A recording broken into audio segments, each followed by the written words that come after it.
मैं सतीश पांडे आपके बीच एक बार फिर से कैफियत की श्रृंखला में भाग 2 पर आपको आमंत्रित करता हूं।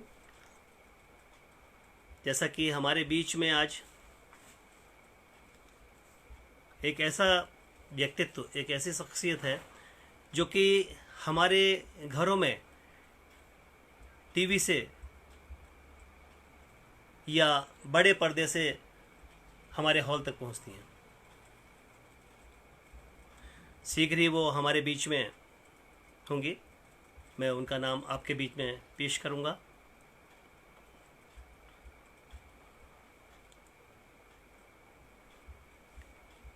जैसा कि आज ये प्रोग्राम हमारे बीच कैफियत भाग 2 आपके बीच पेश किया जा रहा है।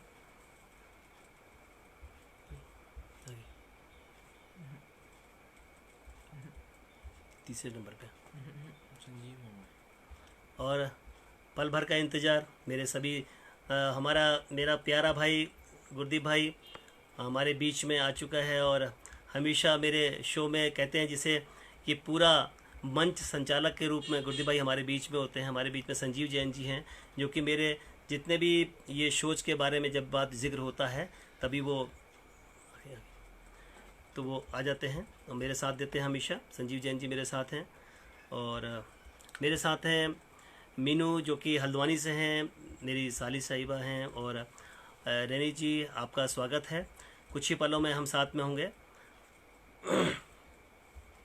आपके बीच। आज जो फनकार हैं आपके बहुत जाना पहचाना चेहरा है जैसे कि आप देख भी चुके हैं। और हमारे बीच में देवेंद्र रावत जी जो कि भोपाल से हैं हमारे बीच में हैं। बहुत जल्दी आज के कलाकार आपके बीच में होंगे।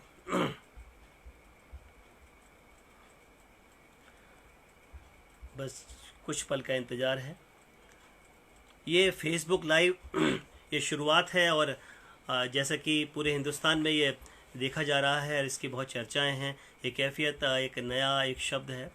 और आज बताऊं कि जिस कलाकार का मैंने उस दिन इंटरव्यू लिया था उस कलाकार का आज जन्मदिन भी है, ऋतुराज जी का।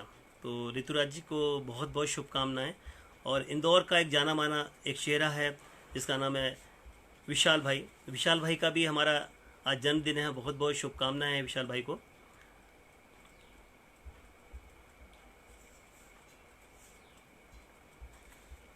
हमारे बीच में जैसा कि विज्ञापनों में एक खूबसूरत सा चेहरा है। आज की फनकार, आज की कलाकार बहुत ही खूबसूरत सी हैं जिनके साथ मैं 3 शो कर चुका हूं।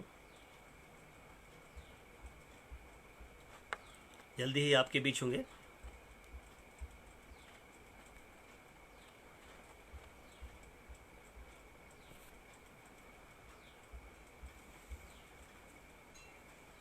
आप फ़ोन लगा लो, नंबर नहीं आपका ना, इसमें आएगा, सेव होगा एक लिंक पे। बस आपसे क्षमा चाहूँगा कि 2 मिनट आपके साथ हूँ। और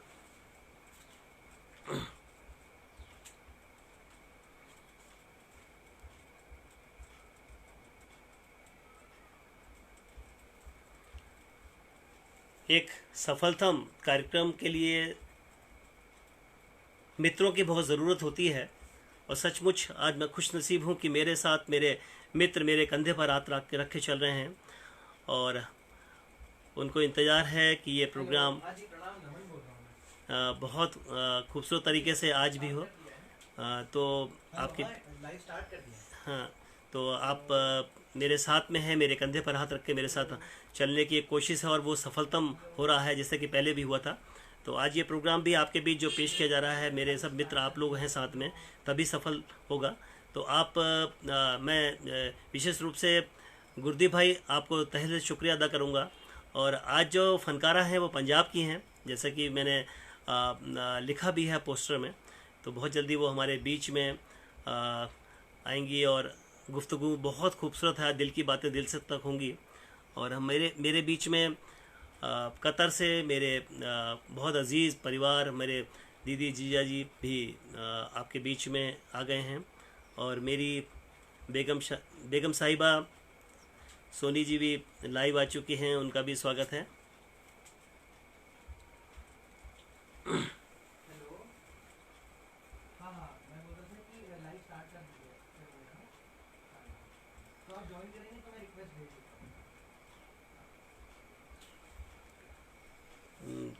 बहुत जल्दी आपके बीच ये शुरू करने जा रहा हूँ। बस समझिए कि सुइयाँ घूम रही हैं और ये प्रोग्राम शुरू होने जा रहा है। जैसे मैंने कहा कि आज हमारे बीच में ऋतुराज जी, जो पिछले 4 दिन पहले मेरे साथ में थे, उनका जन्मदिन है। उनको बहुत बहुत शुभकामनाएं पूरे इंदौर से, पूरे हिंदुस्तान से। और बहुत बड़ा फनकार ऋतुराज हमारे बीच में था। और हमारे बीच में इंदौर के जाने माने कलाकार विशाल यादव जी भी का भी जन्मदिन है। उनको बहुत बहुत शुभकामनाएं देता हूँ मैं। और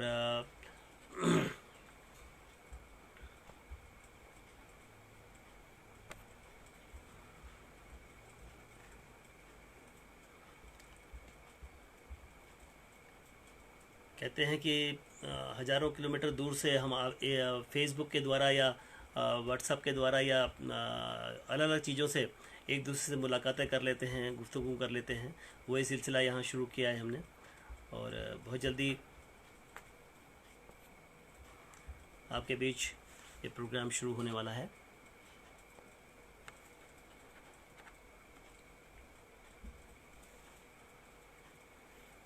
क्या हो रहा है?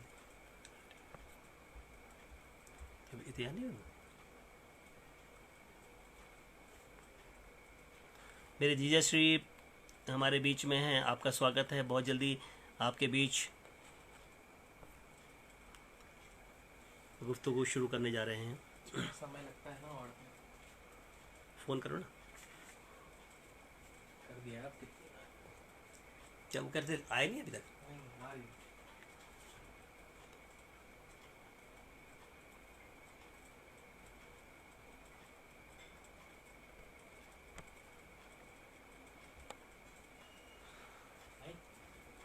देखो खोल के देखो ना।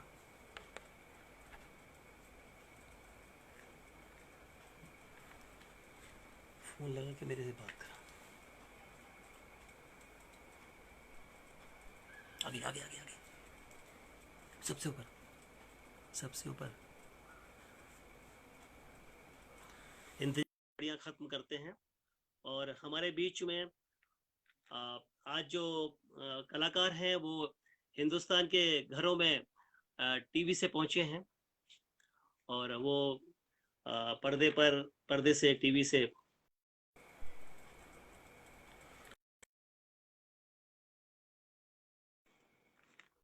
हमारे बीच रूबरू होंगे। तो लीजिए, करते हैं। और मैं यही कहते हुए आज के फनकारा से यही ये शब्द मैं बोलता हूँ। देखो मेरा ठीक है। आज यही कहूंगा कि जो कैफियत भाग दो हमारे बीच में है, और इस भाग दो की बात यह है कि आज, जैसा कि मैंने कहा, हमारे बीच में ऋतुराज जी जो बहुत बड़े फनकार थे, उनका जन्मदिन था, जन्मदिन है। और हम पूरे इंदौर के जो लोग हैं उनको बहुत इंतहा प्यार करते हैं।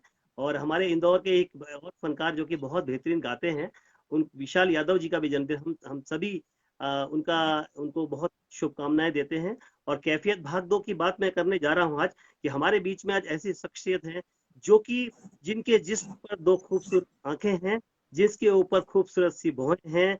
भाषाएं चाहे सैकड़ों हों, लेकिन उनके शब्दों को बोलने के लिए खूबसूरत से होंठ दो। और अगर मुट्ठी उनकी बंद है तो दो हैं, अगर खुली हैं तो उनकी हथेलियां जिस पर वो मेहंदी रचाती हैं वो भी बहुत खूबसूरत हैं।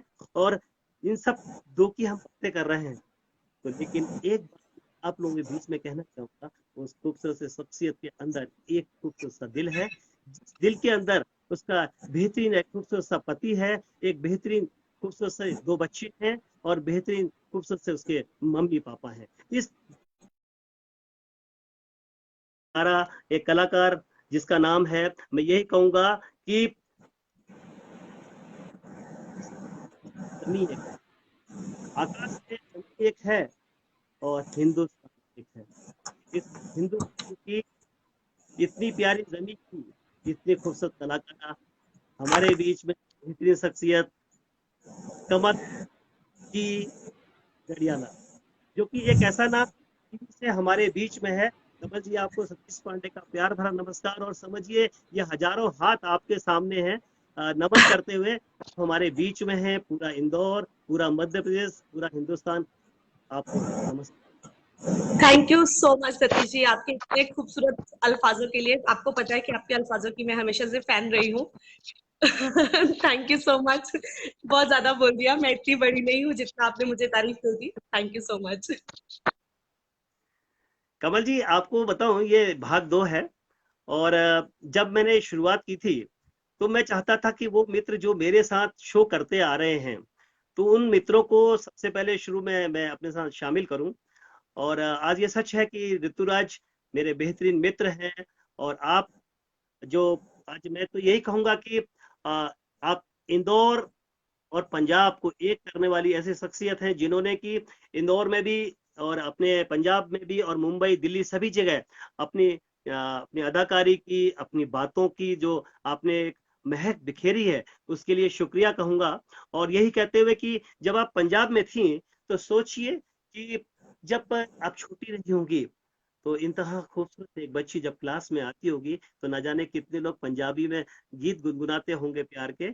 और वहां जब वहां जब आप कहते हैं ना कि जब वहां की करौंदे करौंदे जानती होंगे आप, जो हमारे पंजाब में, और मैं वहीं बहुत मतलब पंजाब को मैंने बहुत अच्छी तरह देखा है, और मैं रहा हूँ। और पंजाब में जो करौंदे होते हैं और केरी, जो आम के छोटे छोटे हरे जो आम होते हैं पेड़ पे लगे होते हैं, और जो झूले पड़े होते हैं, उन झूले से अचानक ये अब मुंबई का सपना आपके जहन में कैसे आया? ये सपना से अ, सपना नहीं था एक्चुअली। एक्टिंग का तो शुरू से शौक था। थिएटर किया जब कॉलेज में थी। उसके बाद सपना कहीं दब गया। जब मैं कॉलेज में थिएटर कर रही थी तो मुझे एक फिल्म ऑफर हुई थी जिसका नाम था द ट्रेन टू पाकिस्तान। जी। तो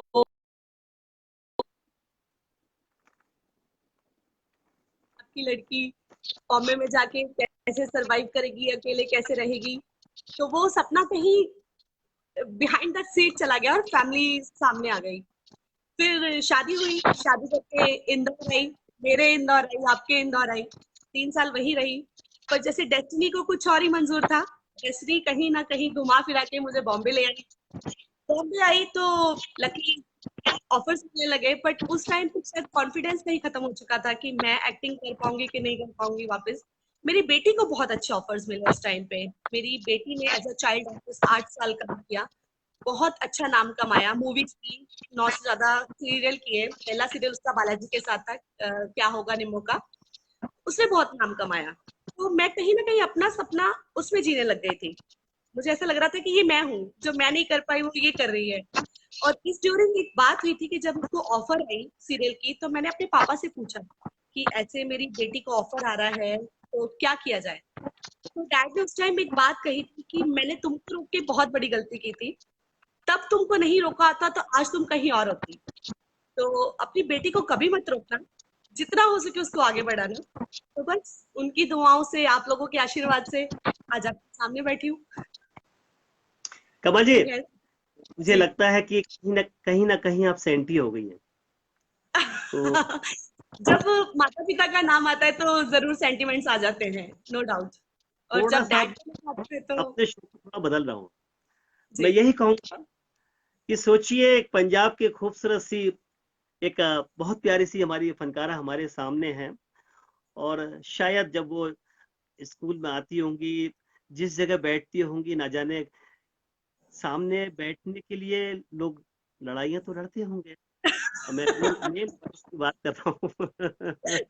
और और और उस बात को मैं कहीं ना कहीं आपके जहन तक ले जा रहा हूँ कि जब आप, मैं ये शो में मैंने कैफियत इसलिए रखा है इसका नाम, कि इसमें जो भी होंगे हालचाल, ठीक है, आप बहुत बड़ी बिल्कुल। फनकारा हैं, आप फिल्मों में हैं, इंडस्ट्री में हैं, आप टीवी में हैं, वो बातें तो आप बहुत सारे इंटरव्यू में करती रहती हैं, आप इतनी बड़ी कलाकार हैं। लेकिन मैं चाहता हूं कि मैं आपसे वो बातें करूं जो आपके दिल के अंदर कहीं ना कहीं उस जगह पे है, वो बहुत पवित्र शब्द हैं। मैं उन पवित्र शब्दों को, आप मेरे सभी, मेरे श्रोता जितने भी हैं, मेरे दर्शक जितने भी हैं, मेरे बहुत प्यारे मित्र हैं, मैं उन तक पहुंचाना चाहता हूं। मैं एक जी। बात कहना चाहता हूं आपसे, अब मुझे मालूम है कि अब आपके फनकारी यहाँ पर थोड़ी सी निकलने वाली है, कि अगर मैं यूं कहूं कि मैं पंजाब को बहुत प्यार करता हूं, मैं यूं कहूं कि मेरे साथ गुरदीप भाई जो कि पंजाब से हैं, और उन्होंने आज मुझे एक मैसेज दिया था, वो आपको लिखेंगे, देखिएगा, पढ़िएगा उनके मैसेज को। तो मैं यही कहूंगा कि बस यही कहते हुए कि अ, दिल वाली गल्ला तेनू मैं कवां, देखता रवां तेनू देखदा रवां, बह जा मेरे कोल तेनू, पंजाबी में कुछ सुना दीजिए जो कि आपके रग रग में, आपके रोम रोम में है, जिससे कि ये माहौल बहुत खूबसूरत बनने वाला है। जी बिल्कुल। दो लाइनें आप, आप कहने की पंजाबी में जी, मैं गाना गाऊं? कोई भी दो लाइन सुना दीजिए बस, क्योंकि मैंने आपको टिकटॉक में इतना बेहतरीन अंदाज में, पंजाबी अंदाज में देखा है। तो और सच है कि मैं, बहुत लोग सोचते होंगे कि मैं शो करता हूं तो शायद फनकार को या कलाकार को पहले कुछ बताता हूँ, लेकिन मैं चाहता हूं वो बातें जो दिल में है उसे बताने की जरूरत ही नहीं है, मैं जो बोलूंगा बिल्कुल। फनकार दिल। तो कोई प्यारे से वो टिकटॉक वाले चाहे गाने आप बहुत बेहतरीन, जो जो वहां के नहीं जो नहीं, टिकटॉक वाला तो नहीं। मैं कुछ गुनगुनाती हूँ जो मुझे बहुत फेवरेट है, मेरी कलम जी से है। उजाड़ा दा उगया, मैं महकां दा बूटा, किवें देवां दिल नू दिलासा मैं झूठा, किवें तांग तेरी वरावां वे अड़िया, किवें अग दिल दी बुझावां वे अड़िया, मैं अग हां ताग ही हंडावां वे अड़िया, मैं अग हां ताग ही हंडावां वे अड़िया, उजाड़ा दो गया। प्लीज ऑडियंस भाग मत जाना, मुझे पता है मैं बहुत बुरा गाती हूँ, प्लीज भागना मत। आपको शायद मालूम नहीं होगा कि आप अर्धशतक लगाने वाली हैं। मेरी ऑडियंस जो है आपको अर्धशतक पे आ चुकी है, और सच आज आज कोई कोई भी छोड़ने वाला नहीं है। मैंने सिर्फ आपके लिए, आज आपकी वॉइस सुनने के लिए, पूरे हिंदुस्तान को सुनाने के लिए मैंने आज वाईफाई स्पेशली लगाया है, स्पेशल। तो आज तो आपको पूरा मतलब बहुत अच्छा आपको सुनना है और गुफ्तगू करनी है, और आज मैं आपके कैफियत साथ हूँ ये, बिल्कुल। तो आपको बहुत बेहतरीन अंदाज में, आप, मैं चाहूंगा, मैं एक बात और आपसे पूछना चाहता हूं, जैसे कि आप लिखती हैं और आप बेहतरीन आर्टिस्ट हैं, आपकी मूवीज में जो हिंदुस्तान की महक है वो आने वाली है। मैं ये कहूंगा कि जो आपकी जैसे एक फेम मिली है, बहू हमारी रजनीकांत, मैं जैसे आपके साथ 3 शो कर चुका हूँ इंदौर में एज ए एंकर, तो उसमें मैंने जिक्र किया था, तो जो आपकी जो बहू हमारी रजनीकांत अगर देखे तो उसमें जादू टाइप का कुछ, मतलब कुछ ऐसा था कि एक जो उसका हीरो था, बड़े बड़े बालों वाला वैज्ञानिक, और उसकी वाइफ बहुत मतलब बड़ा मतलब हर हर पल एक कैसा था कि अंदर से निकलने वाला एक कहते हैं जी। ना स्माइल उसमें, हर पल उसमें कोई ऐसा नहीं था कि आप कहीं गमगीन हो जाएं, उसमें बस बहुत खूबसूरत हर वो हर, बहुत हर गुदगुदाने वाला है। वो जो जी। उसमें फ्रेंड थी उसमें, वो फ्रेंड जो है आगे से तो बहुत खूबसूरत बातें करती, मीठी मीठी बातें करती है, लेकिन उसके उसके जो पीछे जो एक सोच है, मतलब उसके बारे में बोलेंगे आप? जी, ऐसा था कि जब ये शो मुझे ऑफर हुआ तो मैं इंडस्ट्री में बहुत नई थी, ज्यादा एक्सपीरियंस नहीं था, तो शो ऑफर हुआ कि इसकी फ्रेंड का कैरेक्टर, तो उन्होंने मुझे बोला कि ऐसा कैरेक्टर है जो मुझसे बहुत मीठी है, एकदम हाई क्लास है और पीठ पीछे बैक बिचिंग करती है। तो मैंने उनको बोला मैं तो ऐसी नहीं हूँ, तो मैं कैसे निभा पाऊंगी? उन्होंने बोला आप आपको एक्टिंग नहीं करनी है, आप जो, मैंने बोला वही तो बता रही हूँ, मैं ऐसी नहीं हूँ। तो पर जैसे जो हमारे डायरेक्टर थे, उन्होंने जिस तरीके से एक्सप्लेन किया वो कैरेक्टर और जिस तरीके से समझाया, और जो मेरे को आर्टिस्ट थे वो इतने अच्छे थे कि वो ऐसे फटफट गिव एंड टेक निकलते थे कि इतना मजा आता था। हम लोगों का इतना बॉन्डिंग हो गया था कि वो गिव एंड टेक में मजा आता था। तो वो एक कैरेक्टर से एक्टिंग निकलवाना उनके डायरेक्टर का बहुत बड़ा हाथ होता है। तो बस ऐसे ही हो लेकिन कमल जी, गया। जी। बोलिए बोलिए बोलिए। कमल जी, मैंने आपके बहुत सारे सीरियल देखे हैं, मैं जो भी मैं एक बात जो मैंने आपके अंदर देखी है, मैं भी कई काफी वक्त से मंच से जुड़ा हूँ, और आपकी आंखें बोलती हैं, आपका जो अभिनय है लगता है कि वो करेक्टर वहीं आ चुका है पूरा। जी। और कई मैंने कलाकार इंडस्ट्री के देखे हैं, अगर वो किसी रोल को माना वो कुली बने हैं तो वहां पर वो ओरिजिनल वो दिखते हैं कि ये कलाकार, लेकिन कुछ लोग ऐसे हैं अगर वो कुली बने तो उन्हें कुली ही कहते हैं। वैसे ही मैंने आपको देखा है कि आप करेक्टर जब करती हैं तो इतनी डूब जाती है। कभी ऐसा हुआ कि आप करेक्टर में इतना डूब गई कि उसके बाद जो आपने अपने दर्शकों के बीच में, अपने फैन फॉलोअर्स के बीच में ऐसी कोई ऐसी बात सुनी या देखी जो आपको लगा कि यार वाकई मैंने जो किया ईश्वर कृपा से अच्छा किया? ये मैं आपको एक किस्सा बताऊंगी, शायद आप किस्सा वो सुन के बहुत हंसेंगे। मेरा क्राइम पेट्रोल का एक एपिसोड टेलीकास्ट हुआ था जिसमें मैं अपने बेटे को मारती हूँ। लाइक मदर इंडिया टाइप का कैरेक्टर था कि मेरा बेटा कुछ ऐसा करता है तो मैं खुद ही अपने बेटे को मार देती हूँ। तो आज वो टेलीकास्ट हुआ तो अगले दिन मैं पंजाब जा रही थी, मेरी पंजाब की फ्लाइट थी, तो मैं बैठी थी और मेरे पास में एक पास वाली सीट पे एक आंटी बैठी थी, कुछ 65 के आसपास होंगी वो। तो वो मुझे बहुत गौर से देख रही थी। मैंने एज यूजुअल वो अपना वैसा वाला तो कॉस्ट्यूम नहीं पहना था, मतलब मैं अपने कैजुअल कपड़ों में थी, बाल बांधे हुए थे। तो वो मुझे देख रही है बड़े गौर से, तो मुझे बोलती है बेटा बुरा नहीं मानो तो मैंने आपको कहीं देखा है। तो मैंने स्माइल पास किया, मैंने बोला आंटी देखा होगा। फिर वो बोलती हाँ मैंने तुम्हें कल क्राइम पेट्रोल में देखा है। तो मैंने बोला, मैंने थैंक्स किया कि थैंक यू आंटी आपने देखा। तो मुझे बोलती है तुमने अपने बेटे को कैसे मार दिया? तो मैंने बोला आंटी मैंने बोला आंटी वो बस एक एक्टिंग थी। तो बोलती वो ऐसे सर हिलाया तो मुझे लगा वो समझ गई कि वो एक एक्टिंग थी। थोड़ी देर बाद फिर वो मुझसे पूछती है तुम्हें जेल नहीं हुई? मैंने बोला आंटी वो अगर आपको जेल भी होती तो जेलर आपकी खूबसूरती देख के आपको वैसे भी बाहर कर देता। तो मैंने बहुत टाइम लगाते, वो 2 ढाई घंटे की मेरी जर्नी थी। मैंने उनको पूरा अच्छे से एक्सप्लेन किया कि आंटी वो मैं कैरेक्टर करी थी, वो स्टोरी किसी और की थी। और जब हम एयरपोर्ट पे पहुंचे तो उन्होंने मेरा हाथ ऐसे पकड़ा और ऐसे अपने बगल में दबाया अपने मेरा हाथ कि मैं तुम्हें जाने नहीं दूंगी, मेरी फैमिली आ रही है, मैं तुम्हें उनसे मिलवाऊंगी। तो अच्छा। इतना प्यार, इतना उनकी फैमिली, मतलब दे वर सीरियसली वेरी अडोरेबल। इतना उन्होंने प्यार दिया मुझे। फिर वो मुझे बोलने लगी बेटा मेरे घर पे आना, मैं तुम्हें खाने पे बुलाती हूँ।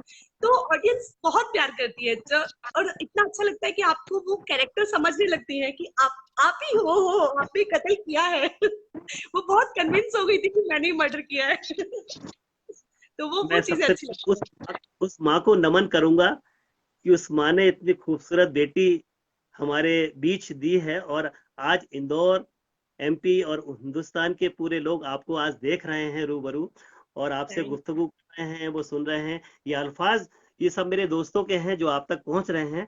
और मैं आपको बताऊं, ये जो एक कुमकुम सीरियल था उसमें आप बंगाली आपका कैरेक्टर था, उसके बारे में कुछ बताएंगे आप? कुमकुम भाग्य जो सीरियल था उसमें मेरा एक चीटर का कैरेक्टर था। मैं चीटर होती हूँ बट ऐसे शो करती हूँ कि मैं एक एनजीओ चला रही हूँ। उसका भी एक बड़ा मजेदार सा किस्सा है, मैं आपको सुनाती हूँ। मेरा जो कैरेक्टर था वो बहुत ही स्ट्रांग था कि मैं जाके जो मेन लीड है उसमें जो ऋषि प्ले कर रहा है उसको पकड़ना है गले से और 2 4 लगाने हैं लेफ्ट राइट। तो अच्छा। मैं थोड़ा सा डर गई कि इज अ ब्रिलियंट एक्टर, इतने टाइम से काम कर रहे हैं और मैं कर रही हूँ ऐसे। तो मैं थोड़ा सा डर गई और 2 टेक हो गए उसमें। तो वो ना मेरे पास आए और मुझे बोले कि आप कहाँ से हो? मैंने बोला मैं पंजाब से हूँ। तो बोले एक काम करो, अपने अंदर का सनी देओल निकालो और जो आपके मन में आता है आप बस कर जाओ। मतलब उन्होंने मुझे इतना कॉन्फिडेंस दिया। बाद में तो वो जो सीन गया और जो मैंने उनका गला पकड़ के जो डायलॉग बोले हैं और वो जो सीन निकला है, इट वाज जस्ट सुपर्ब। वो वही होता है कि आपके को एक्टर आपको इतना सपोर्ट करते हैं तभी आप अच्छा काम कर पाते हो। आप अकेले कुछ नहीं कर सकते। तो वो ऐसे क्या किस्से हर सेट पे ऐसे किस्से होते हैं, बहुत अच्छे अच्छे किस्से होते हैं। आपको चाहने वाले ऐसे ही क्लैपिंग कर किस्सा, रहे हैं, आप हाँ समझिए कि ऐसे ही हजारों किस्सा ताली मैं बजा बताती रही हूँ। हैं। हाँ ऐसा एक किस्सा है मेरी फिल्म का। अ, थोड़ा सा रोक रहा हूँ। जी जी जी। कभी जब आपकी एक्टिंग का जिक्र हुआ और आपने एक्टिंग करी, कैमरा किया, सब फेस किया, उसके बाद जब उस नरम रम नरम हाथों ने, आपके हाथों ने जब माँ ने जब आपके गालों पे हाथ रखे, कभी कोई शब्द आया कि बेटी तूने ये अच्छा किया, या जो भी, मतलब कोई आपका जिक्र कुछ है आपके पास ऐसा? जी, जी, हाँ, पेरेंट्स से तो हमेशा ही, मदर से तो हमेशा ही प्रेज़ मिलती है, फैमिली से बहुत प्रेज़ मिलती है। I have I am a big fat family in Punjab. पर एक बार क्या हुआ था, मैंने एक क्राइम अलर्ट का एपिसोड किया था जिसमें मैंने नेगेटिव कैरेक्टर किया था, जो मुझे लगता नहीं था कि मैं नेगेटिव कर पाऊँगी। बट उसमें मेरा एक, वो जो मैडम्स होती हैं, जो लड़कियों को अगवा करवाती हैं, वैसा कैरेक्टर था। महारानी एपिसोड महारानी टेलीकास्ट हुआ। महारानी टाइप। जी। जी, जी, जी। वो मैंने बिल्कुल, मैंने वही वीडियो वैसा कैरेक्टर मैंने था। मैंने वो देखा है, मैंने बहुत जबरदस्त किया आपने, जबरदस्त। मतलब वो बाल थैंक यू, पकड़ना, डांटना, वो बहुत जबरदस्त किया, मतलब वो थैंक यू वो सो मतलब कहते हैं ना, अंदर से आपकी जो फनकारी, वो अंदर से आपका जो कलाकार है ना, वो बोल रहा था उस समय। और सचमुच मैंने भी उसको देखा तो लगा कि वाकई ये, मतलब ये मेरी मेरी मित्र इतने खूबसूरत, जो इतनी सॉफ्ट, वो है क्या? मैं भी वहां पर, तो बता। तो वो एपिसोड टेलीकास्ट हुआ और टेलीकास्ट के बाद मेरी मॉम का कॉल आता है। तो मेरी मॉम बोलती है कि ये कैसा काम कर रही है तू? मैंने बोला क्या हो गया? बोले तू इतनी प्यारी सी सॉफ्ट सी, मतलब तू कभी किसी को ऊंची आवाज में बात नहीं करती, तो ये कैसे काम कर रही है? तो वो थोड़ा सा ना, वो ऐसा काम आगे से मत करना, ये सब कैरेक्टर मत करना, कोई देखेगा तो क्या सोचेगा। फिर मैंने उनको बड़े प्यार से समझाया, मैंने बोला मम्मा आई एम एक्टर, मुझे हर तरह के कैरेक्टर करने पड़ेंगे, मुझे जीना भी पड़ेगा, मुझे मरना भी पड़ेगा, मुझे ये सब करना पड़ेगा। Don't take it seriously, don't take it seriously. तो वो बेचारी थोड़ी सी परेशान हो गई कि ऐसा कैरेक्टर मत करो, तुम पे सूट नहीं करता। तो फिर मैंने पूछा आपको एक्टिंग कैसी लगी? बोले एक्टिंग अच्छी लगी, मुझे लग रहा था तू नहीं है, ये कोई और ही है। तो मैंने बोला बस, आप तक मेरा मैसेज पहुंच गया, वो कैरेक्टर वही था जो आप सोच रहे थे, तो आप इतना टेंशन मत लो। तो ये सब कमल जी, चीजें होती है। कमल, मैं जैसे माँ का जिक्र आता है तो आंखें नम मेरी भी होती हैं, क्योंकि इस दुनिया में अगर माँ के चरण, जन्नत है तो माँ के चरणों में ही है। कभी ऐसा हुआ माँ ने आपसे इस मुकाम पर पहुंचकर कहा हो, बेटा मुझसे कहीं गलती हुई है, गलत शब्द मुझसे निकल गए थे जब तुम इंडस्ट्री की तरफ बढ़ रही थी कभी? क्योंकि क्योंकि हमारा हिंदुस्तान, हमारा भारत थोड़ा सा इस मामले में देखा जाता है, तो अब तो काफी चेंज आ गया। तो क्योंकि आप काफी वक्त से इंडस्ट्री से जुड़ी हैं, कभी ऐसा हुआ कि माँ ने कहा बेटा कि उनके अल्फाज, मैं चाहूंगा कि उनके निकले हों दिल से कि बेटा मुझसे यहाँ पर गलती हुई हो? मम्मा से तो, मम्मा ने तो ऐसा कभी नहीं किया। मम्मा क्योंकि हमेशा ही बहुत हर चीज में सपोर्टिव रही है, बल्कि मम्मा से ज्यादा डैड सपोर्टिव रहे हैं। तो जिस टाइम पे मैं थिएटर कर रही थी, जैसे मैंने अभी आपको बताया थिएटर कर रही थी, उस टाइम पे काफी अच्छे अच्छे ऑफर्स थे मेरे पास, एज अ लीड ऑफर्स थे मेरे पास। तो उस टाइम पेरेंट्स का था कि पंजाब से लड़की, अमृतसर से लड़की बॉम्बे जाएगी, कैसे सरवाइव कर पाएगी, कैसे दुनिया को, आई मीन हम लोगों को क्या कहेंगे, एक्ट्रेस बन गई है। तब उस टाइम पे थोड़ा एक स्टिग्मा था, अगर मैं आज से 20 साल पहले की बात करूं, तो ये सब चीजें एक स्टिग्मा था, इतनी ब्रॉड नहीं थी हमारी फैमिली। तो फिर जब मेरी बेटी को ऑफर्स हुए, तो डैड ने कहा कि तुम्हें मना करके बहुत बड़ी गलती की है, अपनी बेटी को कभी मत रोकना। तो वो एक चीज आज भी याद आती है, वो नहीं है इस दुनिया में, पर याद आती है तो आंखों में जरूर आंसू आते हैं कि डैड काश अब आप देख पाते कि आपकी बेटी भी अपना सपना जी रही है, आपको गिल्ट करने की जरूरत नहीं थी। देर आए बट दुरुस्त आए। कमल जी, आप सेंटिमेंट्स में हैं तो थोड़ा सा बात को और करीब लाता हूँ। और मेरी जिंदगी में इन रिश्तों को बहुत बहुत ज्यादा, मैं इंदौर के चाहे स्टेज हो चाहे कहीं भी बात हो, तो ये रिश्ते मेरे लिए बहुत वैल्यूबल हैं। तो रिश्तों की बात अगर मैं करूँ, तो अगर आपकी बेटी, जिसने कि बहुत अच्छे अपने इंडस्ट्री में काम किया है, तो कहीं आप उसको क्या कहना चाहेंगी अपनी बेटी के लिए कि बेटा, आपके ख्यालात क्या हैं अपनी बेटी के लिए? मेरी बेटी मेरी बहुत अच्छी दोस्त है। मैं शायद सबसे ज्यादा चीजें जो शेयर करती हूँ उसी के साथ करती हूँ। हम लोग लड़ते भी बहुत हैं कपड़ों के लिए, वो मेरे कपड़े चुरा के भाग जाती है। हाँ, मेकअप शेयर करते हैं। तो मैंने उसको हमेशा बोला है कि बेटा जो आपको करना है, आप खुले दिल से आप मुझे बताओ आपको क्या करना है। बट उसका बहुत ज्यादा इंटरेस्ट जर्नलिज्म की तरफ है, वो जर्नलिज्म कर रही है, सेकेंड ईयर में है, जर्नलिस्ट बनना है उसको। बट अच्छा। उसको, जी जी, उसको जर्नलिस्ट बनना है। तो बट उसको अगर एक्टिंग में आगे पीछे आना है, तो मेरी तरफ से तो हमेशा उसको एक अच्छा बकअप मिलेगा कि बेटा गो अहेड और जी लो अपनी जिंदगी। और मेरे ख्याल से हर पेरेंट्स को यही करना चाहिए। मतलब फ्यूचर में जब माँ अपने बहुत बड़े मुकाम पर होगी, जैसा कि मैं और मेरे मित्र जो आज टीवी ये अपना फेसबुक पर लाइव देख रहे हैं, सबकी शुभकामनाएं आपके साथ हैं। तो कभी बड़े मुकाम पर होंगी तो आपकी बेटी आपके लिए बेहतरीन शब्द कहीं ना कहीं मीडिया में देगी और वो कहेगी, फक्र से लिखेगी कि मेरे अपनी माँ के लिए लिख रही हूँ। उस पल को अगर मैं याद करूं तो उस पल को मैं अभी से ही नमन करना चाहूंगा कि वो पल कितने प्यारे होंगे। एक बेटी जो है अपने माँ के लिए अपने शब्दों से उंगली के पोरों से जिसमें कि उसका दिल धड़क रहा होगा, उससे कितने प्यारे अल्फाज लिखेगी वो, जिस बेटी को आपने अपने गोदी से अपनी उंगली पकड़कर चलना सिखाया हो, वो बेटी आपको एक नया आसमान देगी। तो उस बेटी को भी मैं अपने इस प्रोग्राम से पूरे इंदौर की जनता से यही कहूंगा, उसको बहुत सारी शुभकामनाएं। मैं तो एक शेर भी है बहुत प्यारा से वो पढ़ देता हूँ। ना जाने कितनी परियों ने अर्जियां दी होंगी तब कहीं, ये आपके लिए है, आपकी माँ के लिए भी है, सभी के लिए, जितनी जितनी भी इस दुनिया में फीमेल्स हैं, लेडीज हैं, उनके लिए बच्चियां हैं, कि ना जाने कितनी परियों ने अर्जियां दी होंगी तब कहीं जाके खुदा ने ऐसी बेटियां दी होंगी। उसको नमन करता हूँ और वो थैंक यू।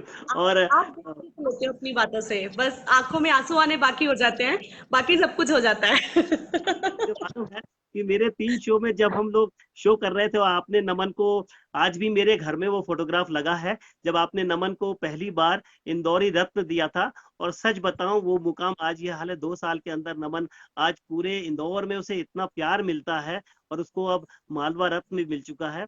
और इस खूबसूरत सी बात में कहीं ना कहीं आपने जो करेक्टर जितने भी किए हैं, अगर मैं उनको शब्दों में कहीं उतारने की कोशिश करूं तो आज पूरा इंदौर एक बात तो ये कहेगा कि सतीश जी इस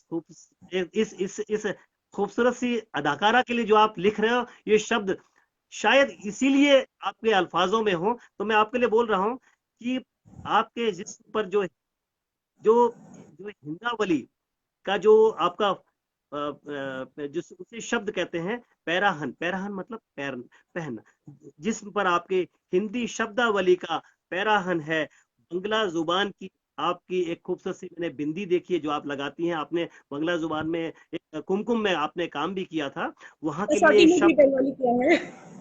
और मेरे सामने जो ये फनकारा है, अदाकारा है, वो पंजाब की है। तो पंजाब जुबान की अल्हड़पन आपके अंदर है। और मतलब आपके शब्दों में जो कहीं ना कहीं कहते हैं कि संस्कृत की एक सादगी है और अवधि का शर्मीलापन है। मैं देख रहा हूं कि जब भी मैंने आपसे बात की है, कहीं ना कहीं आप आंखों को चुरा के कहीं ना कहीं हंसने की कोशिश करती हैं। तो अवधि का जो शर्मीलापन है, कश्मीर की आपके चेहरे पर ताजगी है, कश्मीर की आपके चेहरे पर ताजगी है, और मैथिली की आपकी मासूमियत है, और गुजरात की आपको जो कहते हैं सादा मिजाजी है, और तेलुगु कन्नड़। मैंने आपको याद दिला दूं, आपको जब इंदौर में पहली बार आपसे मुलाकात हुई थी, आपने एक पीछे जो फूल लगाए थे जिसे गजरा कहते हैं, वो आपने पहने लगाए थे। तो वही बोलूंगा कि तेलुगु कन्नड़ और तमिल का आपका जो गजरा है वो हमेशा महकता रहे, और उसको देखकर पूरा हिंदुस्तान शाहिदे नजर तस्वीर बनकर उसको यूं ही निहारता रहे।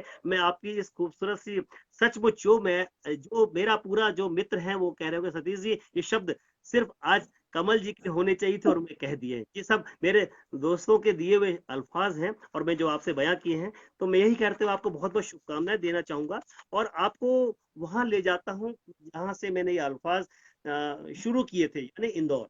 इंदौर में आपने आई थी और इंदौर में पहला शो था आपका, और उसको बहुत बेहतरीन शो था जिसमें संगीत भी था, और आपको उसमें आप बहुत सम्मान दिया था इंदौर के लोगों ने। और जी, बात अब थोड़ा सा हटता हूँ कि जब आपको सम्मान दिया गया था तो फिर हम लोग एक हमारे मित्र हैं उनके घर पर हम लोग गए थे, तो वहां पर जाकर अचानक वहां लाइट चली गई। और जब हाँ। लाइट, गर्मी का वक्त था, आजकल की बात है, वो फोटो आज फिर मेरे फेसबुक पर आया है। वो गर्मी का वक्त था, और उस गर्मी के वक्त में क्या होता है कि अगर आर्टिफिशियल अगर कोई खूबसूरती होती है तो उस गर्मी में कहीं ना वो निकल जाती है। तो मैं वो गाना मुझे आज याद आ रहा है कि वो लाइट भी बंद थी और गर्मी बहुत थी, तो यही कहते हुए कि तेरी बिंदिया क्या बिजली से कम है। मैंने देखा था कि 3 घंटे हम लोग वहां बैठे थे, लाइट नहीं थी, उसके बावजूद भी आपके चेहरे पे जो चमक थी, सचमुच इंदौर की जो मिट्टी है वो आपको कहीं ना कहीं आपके करीब है। तो कुछ बताएंगे इंदौर में आपने, मतलब इंदौर से आपका अटैचमेंट क्या पहले तो सतीश जी, जो आपने बात की उसी बात पे बात करती हूँ कि आप जो बोल रहे हैं ना कि हाँ, एक हॉल था, उसमें कम से कम 25 से 30 लोग थे, गर्मी बहुत थी, बट उन लोगों के प्यार की जो ठंडक मुझ तक पहुंच रही थी ना, उससे सारी गर्मी खत्म कर दी थी। आप लोगों का प्यार जिस तरह से मुझे मिला था वहां पे, जिस तरह से उन लोगों ने मेरा स्वागत किया था, दैट वाज लाइक अनएक्सपेक्टेड। और इतना प्यार जब मिलता है तो ये छोटी मोटी चीजें मायने नहीं रखती सतीश जी, गर्मी वर्मी ये सब भूल जाते हैं हम। अच्छा, प्यार सबसे बड़ी। आपको याद था पूरा वाकया? मुझे मुझे अभी दिन में ही मुझे याद आया था। आपको याद था हाँ, ऐसा हुआ? बिल्कुल बिल्कुल मुझे याद था, बल्कि मैं उनके बेटे का नाम भूल गई अभी। मैंने एक वेब सीरीज की थी, उसमें वही कैमरामैन था, तो उस टाइम उससे भी बात की थी, बोली आप हमारे घर पे आई थी, ऐसा हो गया था। त्रिवेदी मैंने बोला परिवार, मुझे वो याद नहीं है, मुझे उमा आप लोगों का दिया हुआ भाभी। प्यार याद है। हाँ जी जी। जी जी जी। हाँ उमा हाँ। उमा भाभी। हाँ, त्रिवेदी जी परिवार, जी हाँ जी। हाँ। तो मैंने बोला मुझे वो सब याद नहीं है, तो मैंने बोला मुझे सिर्फ आपका दिया हुआ प्यार याद है, जो आपने मुझे इतना प्यार दिया था, और मुझे एहसास नहीं होने दिया था कि ये यहाँ पे गर्म है। वो इतने अनकंफर्टेबल हो गए थे कि लाइट नहीं है, आप यहाँ आ जाओ, वहां आ जाओ। मैंने बोला आप आराम से बैठिए, मुझे बहुत अच्छा लग रहा है, कोई मेरे लिए खाना ला रहा है, कोई मेरे लिए गाना गा रहा है, कोई मुझे इतना। तो it was mind blowing experience, seriously. आप लोगों ने इतना प्यार दिया था कि बाकी सारी चीजें उसके सामने बहुत छोटी थी, बहुत छोटी। तो और इंदौर से तो पहले दिन से ही शादी करके इंदौर आई हूँ, तो इंदौर की तो बहू हूँ मैं। इंदौर से जो बॉन्डिंग है वो तो कोई, इंदौर का खाना, इंदौर के लोग, मेरे से कोई निकाल नहीं सकता, इंदौर को मेरे अंदर से कोई नहीं निकाल सकता। तो बस इंदौर इंदौर इंदौर तो। की यादें बताइए कि आप, जैसा कि मुझे पता था कि आप इंदौर रही हैं, तो जी इंदौर का जो है आपका वो थोड़ा बताएंगे? जी, इंदौर में मैं सपना संगीता रोड पे रहती थी, वहां पे हमारा घर था। और शादी करके इंदौर आई थी। इंदौर से एनआईएफटी से मैंने फैशन डिजाइनिंग किया है अपना। तो क्या बात। मेरे तो मेरी बहुत सारी यादें हैं इंदौर के साथ। मेरी बेटी का जन्म वहां पे हुआ है, चौथराम हॉस्पिटल में। तो अरे वाह। जी जी। तो इंदौर तो मेरे अंदर बसा हुआ है, इंदौर को तो मेरे अंदर से कोई निकाल ही नहीं सकता। तो इंदौर मैं बहुत खूबसूरत जगह है। मैंने कमल जी, मैंने एक नया आपको शब्द दे रहा हूँ। शायद ये जिंदगी भर मेरे पवित्र आत्मा से निकला हुआ एक शब्द है कि आपको अगर मैंने कहीं फनकारी करते देखा है, कलाकारी करते देखा है, तो ये शब्द शायद मेरा इंदौर भी पहली बार सुन रहा होगा कि फनकारी की नोबल कहूँ आपको, क्योंकि आपने फन आप बहुत बड़ा बना रहे हैं सतीश जी, मैं इतनी बड़ी नहीं हूँ, मैं बहुत, बहुत बड़ा आप बना रहे हैं। कलाकार कभी बड़ा छोटा नहीं होता। कलाकार कलाकार होता है। फनकारी की नोबल को मैं सबसे पहले नमन करते हुए एक बात और कहूंगा कि कमल जी, आने वाला जो भविष्य है उसमें आपके जो प्रोजेक्ट है उसके बारे में थोड़ा मुझे बताइए, उसमें थोड़ा डिटेल जी में बताइएगा कि हाँ हाँ। हाँ। तो आने वाले प्रोजेक्ट में एक तो मेरी मूवी आ रही है गबरू गैंग, जो इसी साल रिलीज होने वाली थी, बट ये कोरोना के चलते हुए कुछ प्रॉब्लम्स हो गई हैं, तो अब देखो शायद अगले साल रिलीज होगी। एक मूवी का शूट चल रहा था, बबलू और बबली की हिट स्टोरी, जो हिंदी और पंजाबी दोनों में बनने वाली थी। तो कमल शर्मा जी उसके डायरेक्टर है, जो काफी टाइम बाद कम बैक कर रहे हैं अपने मूवीज को लेके। तो वो बहुत अच्छा प्रोजेक्ट है, I am so excited about that. और उसके अलावा एक वेब सीरीज शुरू होने वाली थी, जिसका क्लास ऑफ 2020 का सेकंड पार्ट, क्लास ऑफ 2020 में आपने मुझे देखा होगा, उसका सेकंड पार्ट क्लास ऑफ 21, उसकी शूट शुरू होने वाली थी। बस सब कुछ अभी तो आप समझ रहे हैं कि कोरोना के सबको घर में बिठा दिया है, उसके बाद ही सब कुछ हो पाएगा। तो मूवी के लिए स्पेशली हम लोग बहुत एक्साइटेड थे कि इस साल रिलीज हो जाएगी। हम लोगों ने बहुत मेहनत की, दिसंबर की ठंड में पंजाब में जाके शूट किया था।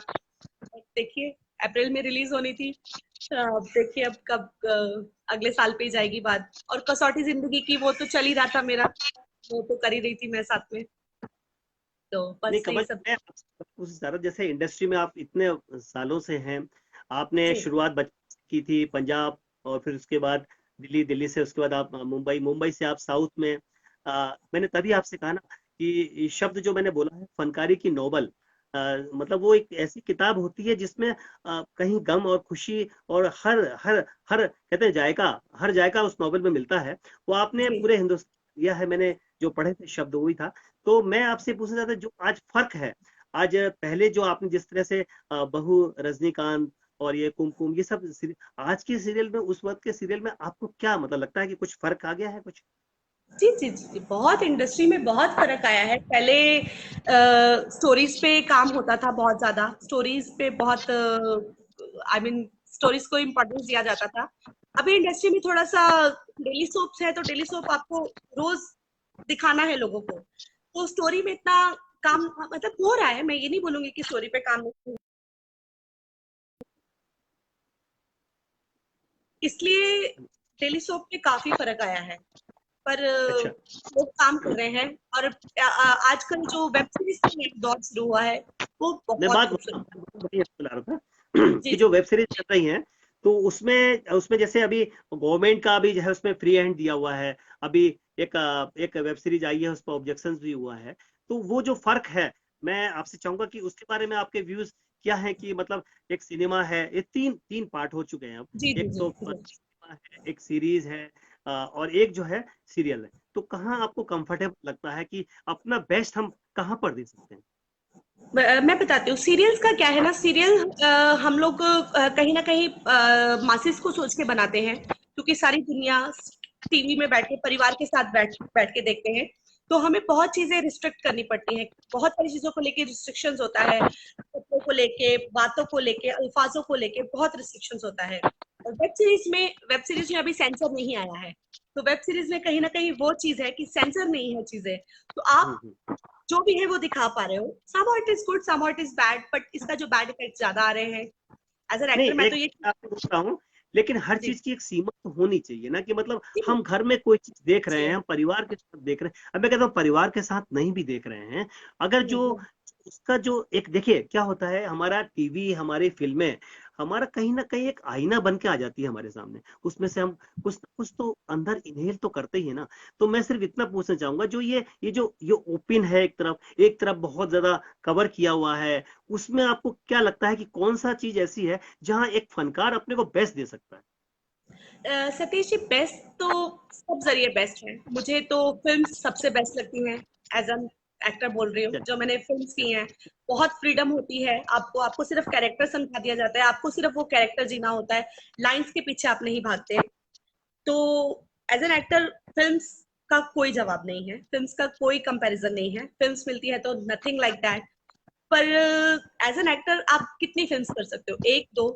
सर्वाइवल के लिए पैसा जरूरी है, और पैसा कहाँ है, टीवी इंडस्ट्री में। तो ये चीज बहुत इंपॉर्टेंट है। टीवी इंडस्ट्री में पैसा बहुत अच्छा है, बट टीवी इंडस्ट्री में क्या होता है ना, आपको डेली एपिसोड्स देने हैं, तो आप इतना नहीं सोच सकते। आपको डेली काम करना है और लोगों तक वो अपनी चीज पहुंचानी है। पर टीवी इंडस्ट्री में पैसा बहुत है, तो कहीं ना कहीं हमें लाइंस रटनी पड़ती हैं, वो word to word lines, character change नहीं हो जाए वैसे ही, तो आप वो कैरेक्टर जी नहीं पाते हो बेसिकली। बट फिल्म्स में आप कैरेक्टर जीते हो। वेब सीरीज आजकल जो अच्छी आ रही है, वो स्टोरीज बेस्ड है। स्टोरीज पे बहुत काम किया जाता है। आप कोई भी वेब सीरीज उठा के देख लो, द फैमिली मैन, उसका भी मैं एक हिस्सा हूँ। ईयर ऑफ 2020 उसका भी मैं हिस्सा हूँ, मैंने किया है वो भी। स्टोरी पे बहुत काम किया जाता है, बहुत डीपली काम किया जाता है। जहां आप बात कर रहे हैं वल्गैरिटी की, तो यस, बहुत बढ़ गई है। कहीं ना कहीं उसके ऊपर अंकुश लगाना चाहिए। हम लोग वेस्टर्नाइज होते जा रहे हैं, और वेस्टर्न का हम वो उठा रहे हैं। मैं आपको और आगे ले जा रहा हूँ।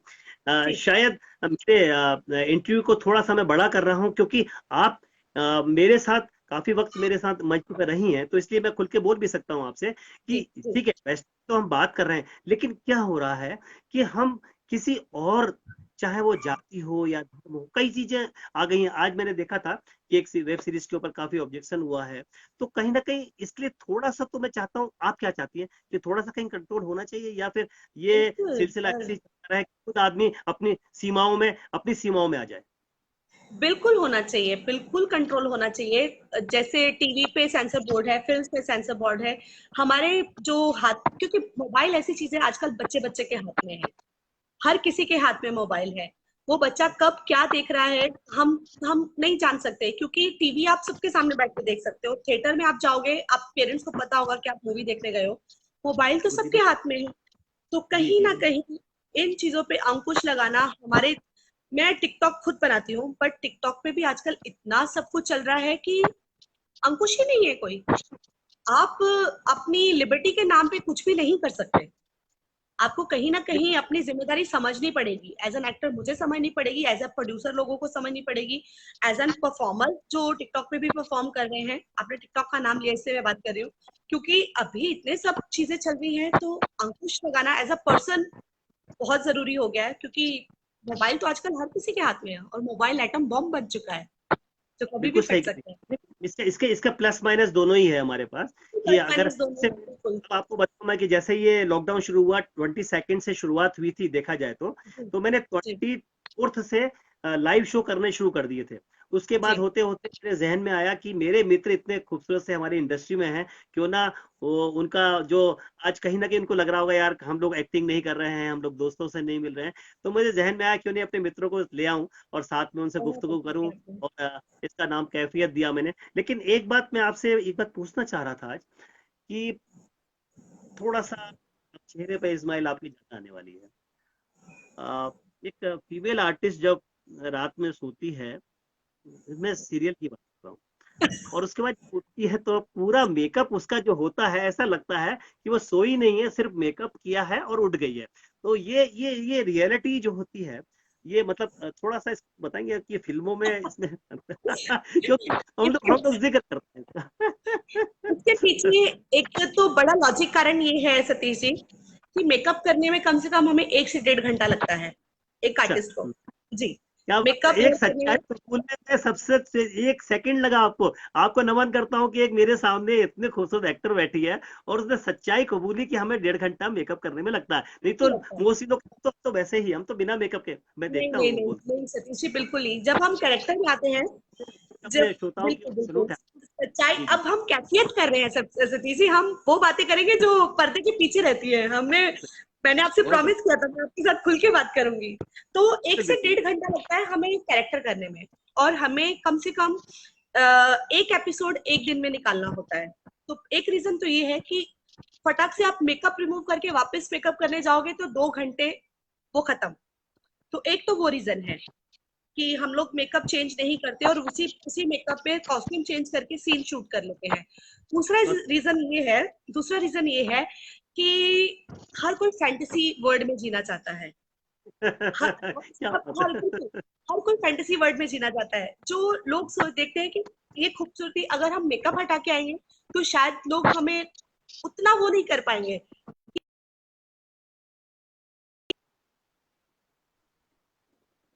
जी। खूबसूरत दिखना चाहते हैं कि सोते हुए भी खूबसूरत लगे, उठते हुए भी खूबसूरत लगे। पर ये चीज एक टाइम चेंज हो रहा है। आप वेब सीरीज में देखना, मिनिमम मेकअप होता है। मैंने खुद कसौट इसमें सर्कल इंडिया में क्राइम पेट्रोल में बिना मेकअप शूट किया है, विदाउट 0% मेकअप।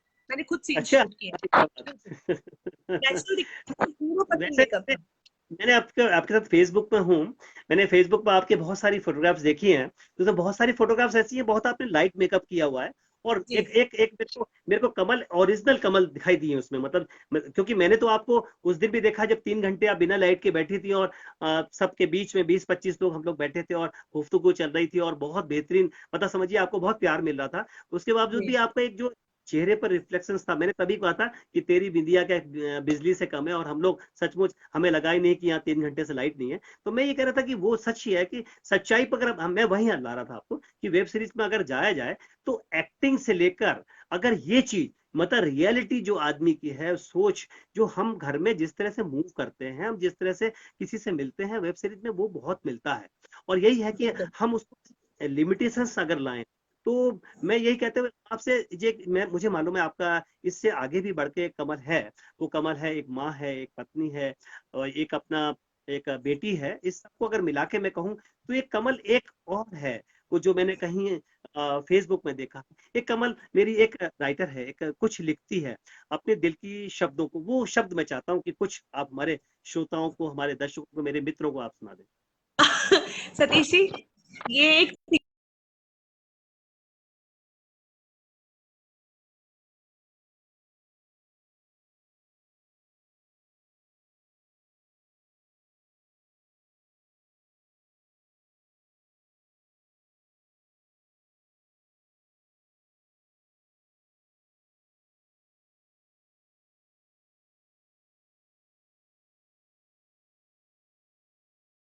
गुस्सा, कभी अपनी हंसी पर भी आता है गुस्सा, कभी सारे जग को हंसाने को जी चाहता है, कभी होता नहीं गम किसी की मौत पर भी, कभी होता नहीं गम किसी की मौत पर भी, कभी यूं ही आंसू बहाने को जी चाहता है, क्या कभी बात है। अच्छा लगता है आकाश में आजाद उड़ना, कभी किसी बंधन में बंध जाने को जी चाहता है, कभी अपने भी लगते हैं बेगाने से, कभी बेगानों को अपनाने को जी चाहता है, कभी मांगता है मन एक और नया जीवन, कभी इसको भी गंवाने को जी चाहता है, कभी लगता है डर मोहब्बत के नाम से, कभी लगता है डर मोहब्बत के नाम से, कभी धोखा खाने को जी चाहता है। हाँ हाँ, क्या बात है। एक इसको इसको दोबारा दोबारा दोबारा बोल दीजिए। बहुत बेहतरीन, बहुत बेहतरीन। मतलब कहते हैं ना कि वो कलाकार जो सिर्फ एक्टिंग करता हुआ दिखता था, वो तो रियलिटी में कुछ बहुत कुछ अल्फाज अपने अंदर रखता है। वो जो डायलॉग बोलता है ना, उस डायलॉग में कहीं ना कहीं उसके अंदर का जो जो सोच है वो भी कहीं ना कहीं शामिल होती है, तभी वो डूब जाता है। तो वो आखिरी लाइन प्लीज मुझे दोबारा सुना दीजिए। कभी लगता है डर मोहब्बत के नाम से, कभी लगता है डर मोहब्बत के नाम से, कभी धोखा खाने को जी चाहता है। हाँ, तो बहुत उम्दा। और एक और मैं चाहूंगा कि कोई पंजाबी में कुछ आपने लिखा हो या हिंदी में कुछ भी आपका है जो हाँ, क्योंकि पंजाबी में लिखा हुआ है कैफियत है, जैसे। कैफियत है, ये गुफ्तगू से कहीं आगे है। तो कोई ऐसा आपको पंजाबी में, क्योंकि मेरे श्रोता मेरे गुरदीप भाई जो कि कह रहे हैं पंजाबी में कुछ हो जाए, तो गुरदीप भाई आप भी बिल्कुल चाहते हैं ना कि पंजाबी में कोई शब्द आप सुनना चाहते होंगे। संजय मंडलोई जी मेरे बीच में बिल्कुल। हैं। बहुत बहुत शुक्रिया भाई। तो ये है, बोलती पंजाबी का है। मैं बुझारत हाँ तू मैनू बुझ के वखा। हाँ मैं हाँ, बात है, क्या बात मैं है। बुझारत हाँ तू मैनू बुझ के विखा। मैं नदी हाँ मेरे तक पुज के वखा। मैं खत हाँ तू मैनू पढ़ के वखा। मैं गजल हाँ तू मैनू गा के वखा। मैं गजल हाँ तू मैनू गा के वखा। मैं नींद हाँ तू मैनू सुवा के वखा। मैं सुपना हाँ तू मैनू बुला के। ध्यान दीजिए। मैं खुशी हाँ तू मैनू मान के वखा। मैं औरत हाँ तू मैनू जान के वखा। क्या बात है, क्या बात है। Great great great. सच। ये आज का वीडियो पूरा जो मतलब आपको बताऊं कि जब देखा जाएगा तो मैं उस पर लिखूंगा कि अंतिम के कुछ लम्हे जरूर सुनिएगा, क्योंकि हमारे बीच कमल जी जो है उन्होंने अपने मन से कुछ लिखा है इसमें। मैं इन शेरों में एक शेर शामिल कर रहा हूँ। ये शामिल इसलिए कर रहा हूँ कि मुझे याद है जब आप फैशन शो में थी और आपने नमन के लिए एक नमन जब गा रहा था वहां पर, वो वीडियो आज दोबारा से फेसबुक पे आया, मैंने शेयर भी किया है। और पूरा वीडियो आपका हाथ का बनाया है। और सच ये है कि आपने मुझे बताया नहीं, जब मुंबई में काफी लोग देख चुके थे उस वीडियो को वायरल, उसके बाद आपने बताया कि सतीश जी मैंने एक ये वीडियो बनाया था नमन का, तो मैंने कहा प्लीज भेजिए। उसके बाद फिर मैंने फेसबुक में डाला था, उसके लिए शुक्रिया कहूंगा। और वो शेर जो मैंने सुनाया था, मुझे मुझे आज भी याद है। कहिए तो आपकी इजाजत हो तो मैं सुना दूं वो शेर बिल्कुल आपके लिए। बिल्कुल, और प्लीज प्लीज जो प्लीज। बहुत मिली थी, मुझे आज भी याद है, तालियां कहाँ मिली थी उस पर। और ये समझिएगा कि एक खूबसूरत लेडी है और उसका उसका उसका मासूक, उसका चाहने वाला उसे कह रहा है। तो मैं बात यही कहूंगा कि जो आपके पति देव हैं जो इंतहा प्यार करते हैं, हमेशा आप उनका जिक्र करती हैं और उनको हमेशा उनके बिजनेस में सपोर्ट भी करती हैं। समझिए बस उनकी ओर से आपके लिए है कि एक एक हर्फ का अंदाज बदल रखा है। एक एक हर्फ, एक एक हर्फ का अंदाज बदल रखा है। आज से गजल, आज तेरा नाम गजल रखा है। और मैंने मैंने साहों की मोहब्बत का भरम तोड़ दिया। मैंने साहों की मोहब्बत का भरम तोड़ दिया। मैंने घर में एक ताज महल रखा है। इतने खूबसूरत आप हैं। ईश्वर करे आप हमेशा हमेशा ऐसे ही मुस्कुराती रहें।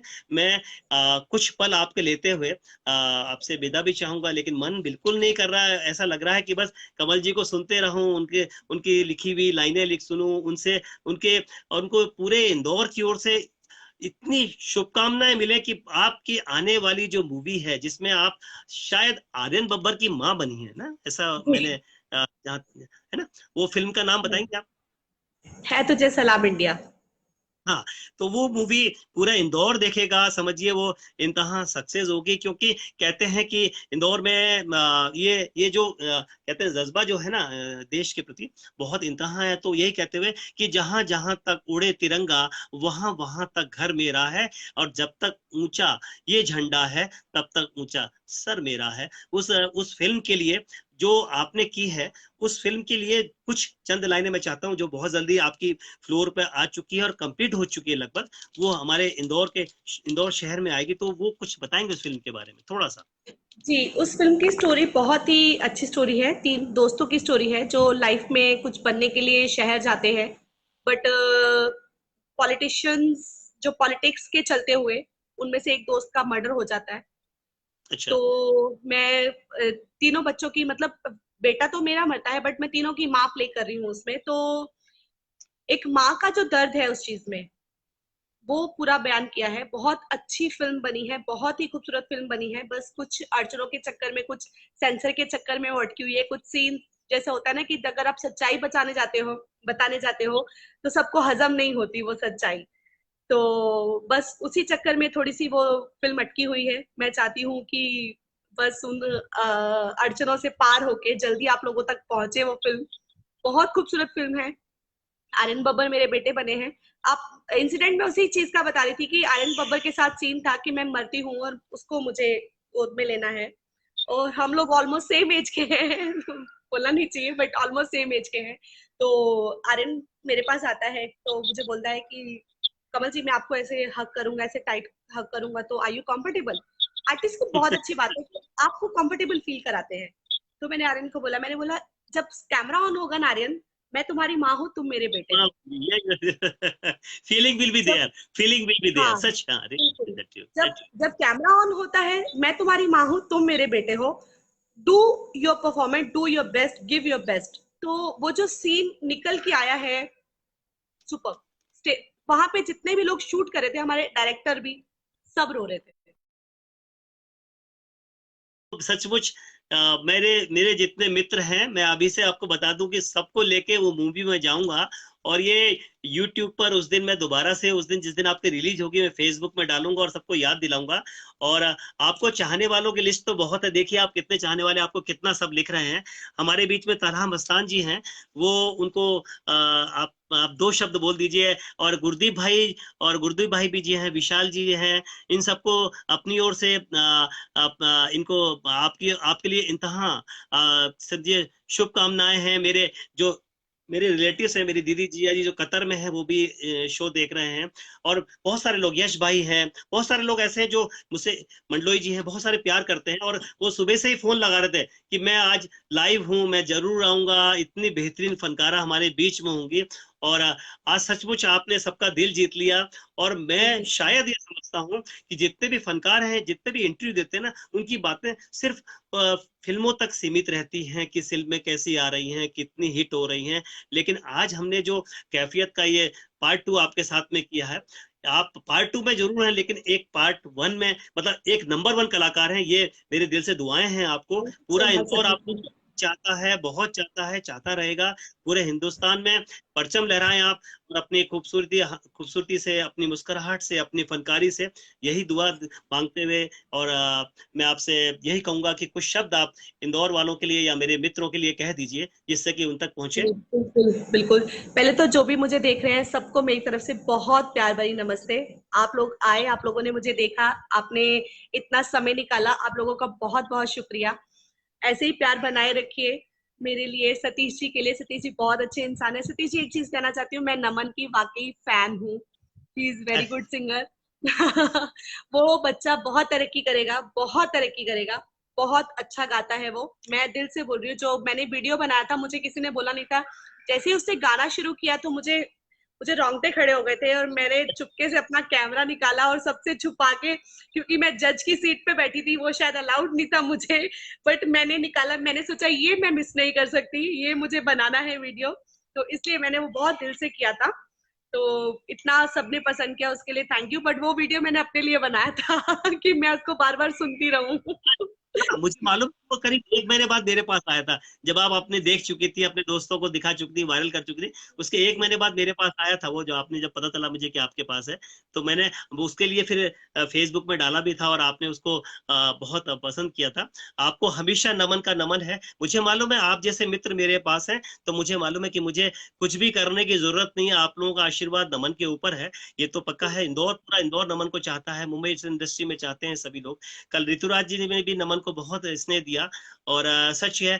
आप, मैं चाहूंगा कि मेरे मित्रों के लिए कोई मतलब जो बहुत देर से आपको लगातार मैसेज भेज रहे हैं, आपको हाँ शुभकामनाएं जी, दे रहे हैं मैं जबरदस्त भी रूप देख से, पा रही 1 घंटे हूँ, से बहुत हम लोग सारे साथ मैसेजेस हैं। देना चाहते हैं। हाँ, Gurdeep Singh ji, thank you so much, इतनी देर से आप बैठे हैं, सत श्री अकाल। और बहुत अच्छा तला लगा, आपने पूरा देखा, आपने जी है, इतना प्यार दिया। मंडलोई जी हैं। तला मस्तान जी, थैंक यू सो मच, आप लोगों ने इतनी देर टाइम स्पेंड किया हमारे साथ में। आप अपना फीडबैक जरूर दीजिएगा कि आपको कैसा लगा मेरी बातें, सतीश जी की बातें। तो हो सकता है हम फिर जल्दी मिलें, आपसे फिर रूबरू हो, फिर कुछ और टॉपिक्स पे बातें की जाएं। भैया, दीदी, जीजा जी, सबको मेरी तरफ से नमस्ते। आप बहुत बहुत अच्छी हैं, बहुत अच्छी हैं।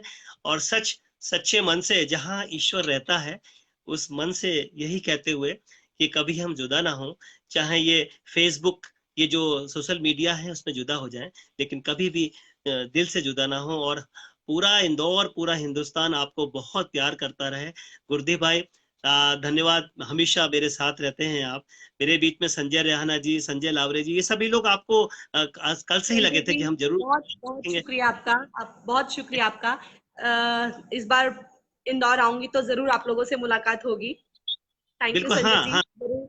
ये भी लोगों का कहना था कि जब भी आप इंदौर आए तो सबके साथ आपकी मुलाकातें हों, और बिल्कुल आपका जो बिल्कुल। एक अपना इंदौर से, इंदौर की थैंक यू खुशबू जो आशीष है जी, है ना। आशीष गुप्ता तो जी, thank you so much. Ashish ji को सादर सादर नमस्ते कि वो हमारे बीच में हैं। गुरदीप भाई, आपको आपको तो सच शब्द कम हो जाते हैं कि आप हमेशा मेरे शो में आते हैं, और कमल जी के तो विशेष तौर से दिन में गुरदीप भाई कहते हैं।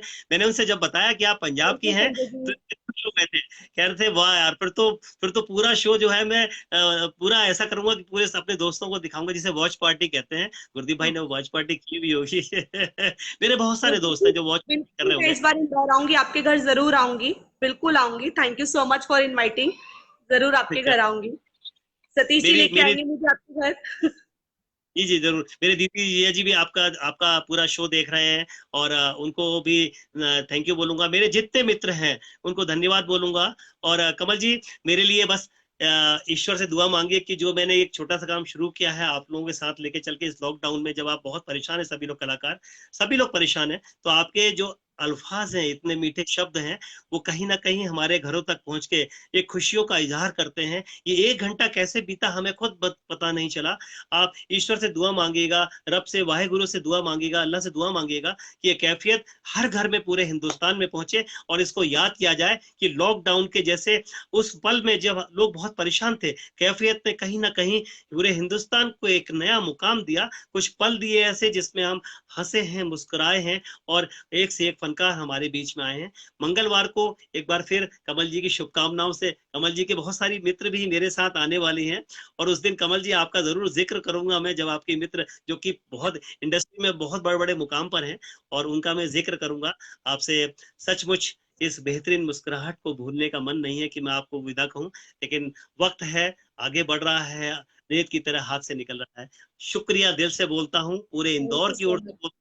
इतनी शुभकामनाएं देता हूं कि आपकी जो अगली मूवी जैसे ही रिलीज हो, वो सुपर डुपर हिट हो, और मैं कह सकूं कि मेरा ये दोस्त, मेरा ये मित्र देखो किस मुकाम पर है, फक्र करता है थैंक पूरा यू। 3 साल आप इंदौर में रही हैं। आपको नमन करते हुए थैंक यू। कैफियत के इस थैंक यू। एपिसोड कमल जी हमारे बीच थी, जो कि बहुत बहुत उम्दा कलाकार हैं, और आने वाला वक्त उनका है। उनकी बेटी, उनकी उनकी उनकी बेटी के लिए, उनके बेटे के लिए हम सब दुआएं करते हैं, और उनके जो मिस्टर हैं उनके बिजनेस में इजाफा हो, ये हमारी दुआएं हैं। यही कहते हुए मैं विदा चाहूंगा। बहुत बहुत धन्यवाद, दिल से आपको एक शुक्रिया चीज बोलता एक चीज एक चीज मैं बोलना चाहूंगी। लॉकडाउन खुलने वाला है थोड़े ही दिनों में, पर इसका मतलब ये नहीं है कि कोरोना खत्म हो गया है। ये स्टेज है, शायद मैं सब तक अपनी बात पहुंचा पाऊं। कोरोना खत्म नहीं हुआ है, लॉकडाउन खुल रहा है। तो हूँ प्लीज जी। बी सेफ, टेक प्रिकॉशंस, सब लोग अपना ध्यान रखिए, क्योंकि अपना ध्यान रखेंगे तो ही हम सबका ध्यान रख पाएंगे। तो प्लीज एक छोटी सी गुजारिश है मेरी तरफ से, भले लॉकडाउन खुल जाए बट अगर जरूरी ना हो तो घर से बाहर ना जाएं, अपना ध्यान रखें, सैनिटाइजर यूज करें, हाथ धोएं, अपने जो चाहने वाले हैं उनको भी दूर से ही नमस्ते करें, गले मिलने का रिवाज थोड़ी देर के लिए छोड़ दें। हाँ, तो बस ये थोड़ी सी मेरी एक गुजारिश थी। सब पूरा जो भी लोग मुझे देख रहे हैं प्लीज ध्यान रखें, क्योंकि जून जुलाई हमारे लिए बहुत खतरनाक होने वाला है। के चलते एक बात और कह देता हूं कि आपने बोला कोरोना के कारण हाथ जोड़े, तो क्यों ना आप रोमांटिक सीन भी हाथ जोड़ के हो जाए। जो रोमांटिक सीन हक करके होते थे वो रोमांटिक सीन भी हाथ जोड़ के हो जाए, क्योंकि हमारी फिल्में, हमारे सीरियल कहीं ना कहीं हमारे समाज को अफेक्टेड करते हैं। यही कहते हुए आपसे विदा चाहूंगा। आपको बहुत बहुत दिल से धन्यवाद है। इसी तरह मुस्कुराते रहें, ईश्वर आपको हमेशा खुश रखे। Thank you. Thank you so much Satish ji, thank you so much, thank you. मंगलवार को आप भी लाइव रहिएगा।